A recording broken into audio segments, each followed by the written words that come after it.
애청자 여러분 안녕하십니까? 투데이 오늘은 김인실 대리사입니다. 따뜻한 봄 날씨도 아닌 어정쩡한 날씨가 우리를 맞이하는 4월 첫 주입니다. 멈춰서 있던 모든 것이 다시 움직이고 우리를 둘러싼 고요한 정적도 더 이상 느낄 수 없는 요즘이지만 어쩐지 아직 조심해야 할 것들이 많죠. 애청자 여러분의 한 주는 어떻게 지내셨나요? 현대를 살아가면서 가장 필요한 공통의 관심사가 무엇인가 하고 고민을 하게 되는 때가 가끔씩 있는데요. 그래도 가장 관심이 가는 내용은 역시 삶에 관한 이야기가 아닐까 생각됩니다.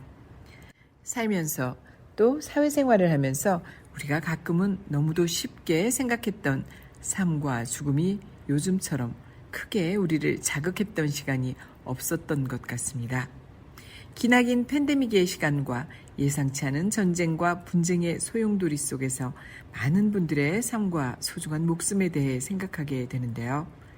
서로 도와가며 살아가야 할 이웃 나라조차도 소수의 욕심과 그릇된 판단으로 혼란과 죽음으로 만들고 있는 이 상황이 정말 이해할 수 없고 모든 것이 잘 되어 이 또한 빨리 지나갔으면 하는 바람뿐입니다.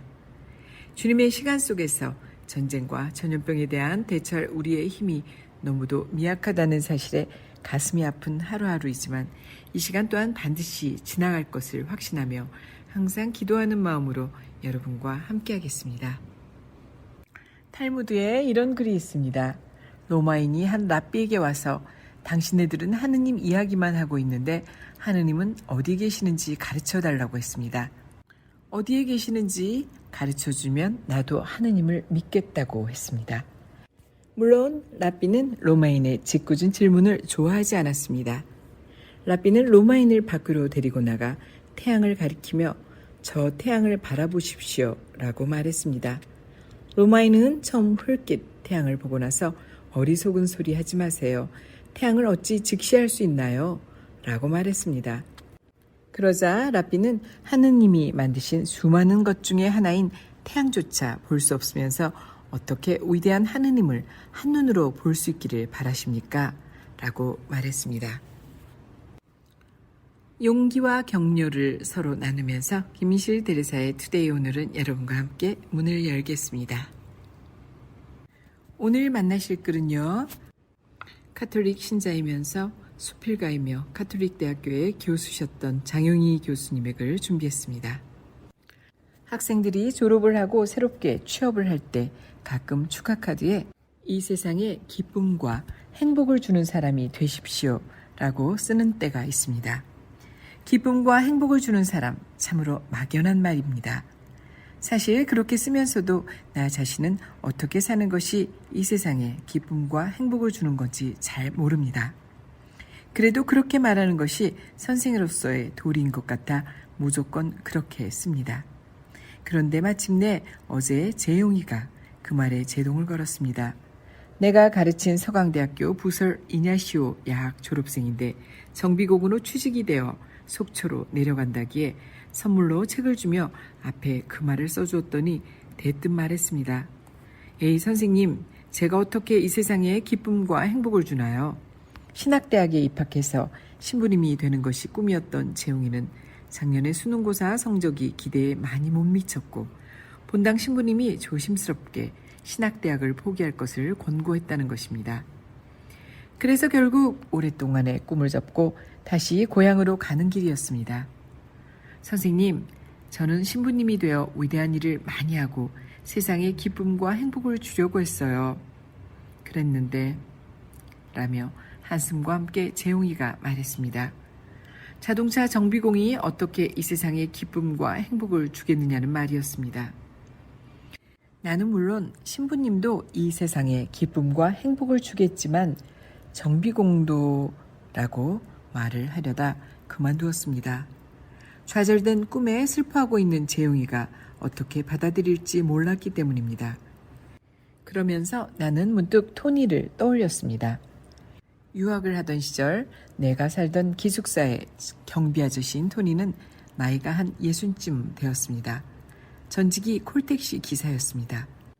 루치아노 파파로티와 동양 출신이라는 그는 낙천적인 성격으로 파파로티처럼 노래 부르기를 좋아해서 아침이면 우리 기숙사 식구들은 그가 밖에서 일하며 부르는 오 솔레미오 소리에 깨곤 했습니다.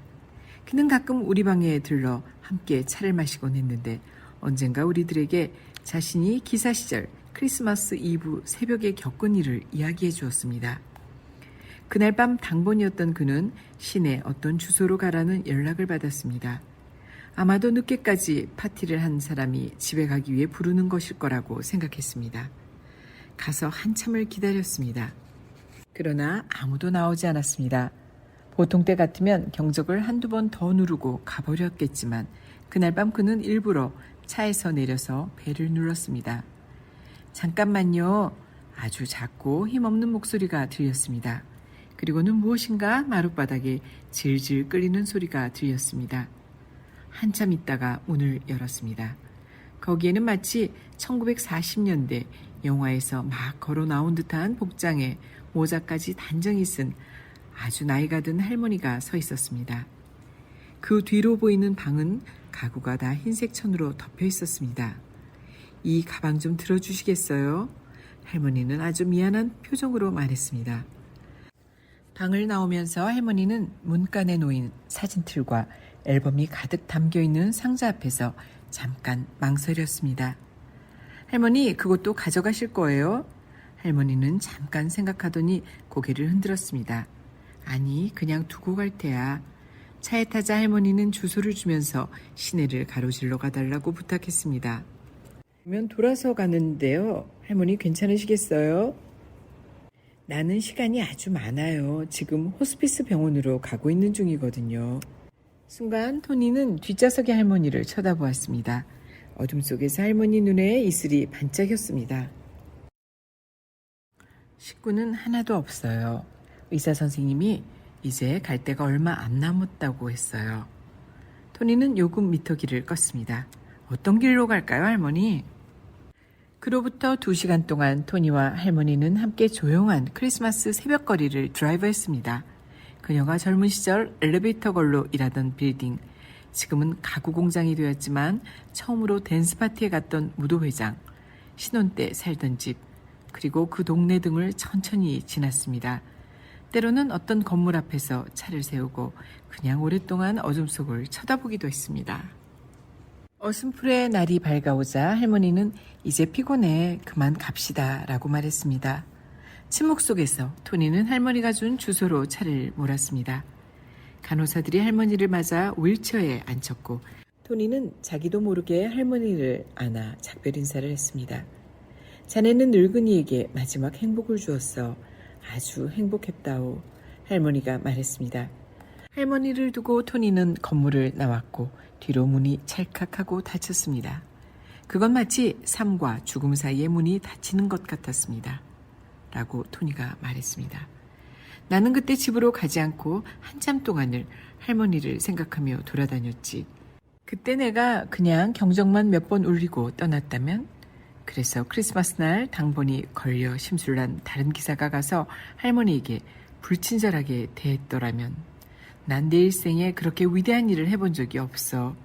내가 대통령이었다 해도 아마 그렇게 중요한 일은 하지 못했을 거야.